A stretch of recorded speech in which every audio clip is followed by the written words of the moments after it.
ফিলিস্তিনের অসহায় মুসলমানদের উপরে কিরকম নির্যাতন চালানো হয়েছে। আপনি ইফতারি করেছেন মুড়ি, এরপরে ইফতারি করেছেন ছোলা বন্দিয়া, এরপরে ইফতারি করেছেন পেঁয়াজ দিয়ে, জিলাপি দিয়ে, ভালো ভালো খাবার দিয়ে, দুধ দিয়ে, কলা দিয়ে।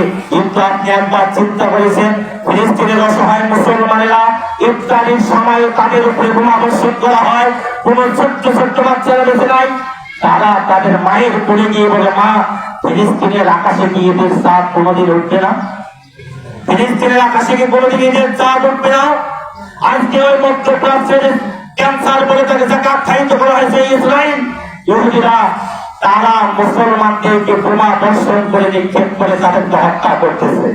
আজকে মুসলমানদের প্রথম কেবলা বাইতুল মাকদাসকে তারা আক্রমণ করার জন্য চিন্তা ভাবনা করতেছে। আজকে যদি বিশ্ব মুসলিম সজাগ না হয়, কি তাকওয়া অর্জন করেছেন? একবারে তো তাহাজ্জুদের নামাজে দাঁড়িয়ে অসহায় ফিলিস্তিনের মুসলমানদের জন্য আপনি দোয়া করেন নাই।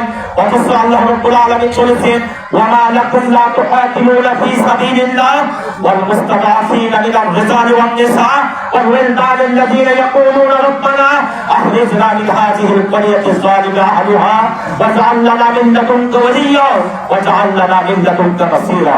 আল্লাহ বলছেন, ওয়া লাকুম তোমাদের কি হয়েছে? ও মুসলমানেরা তোমাদের কি হয়েছে?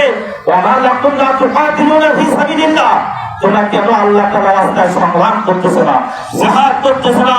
অসহায় নারী পুরুষ শিশুরা আন্দোলন করতেছে।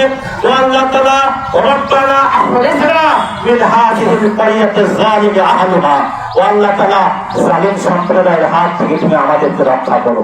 ওয়াজআল লানা মিন লাদুনকা ওয়ালিয়্যা, আল্লাহ তাআলা তোমার পক্ষ থেকে একজন সাহায্যকারী পাঠিয়ে দাও, তোমার পক্ষ থেকে একজন তালিব বিন জিয়াদকে পাঠিয়ে দাও, তোমার পক্ষ থেকে একজন সালাউদ্দিন আইয়ুবীকে পাঠিয়ে দাও, তোমার পক্ষ থেকে একজন ওমরকে পাঠিয়ে দাও, যিনি তরবারি ধরে ইসরায়েলের বিরুদ্ধে সংগ্রাম করে আমাদের মুসলমানদের অধিকারকে ফিরিয়ে দেবে। ওয়াজআলনা মিন লাদুনকা নাসীরা, আয় আল্লাহ তাআলা তোমার পক্ষ থেকে একজন সাহায্যকারী পাঠিয়ে দাও। এই অর্থ করতেছে বিশ্ব মুসলিম।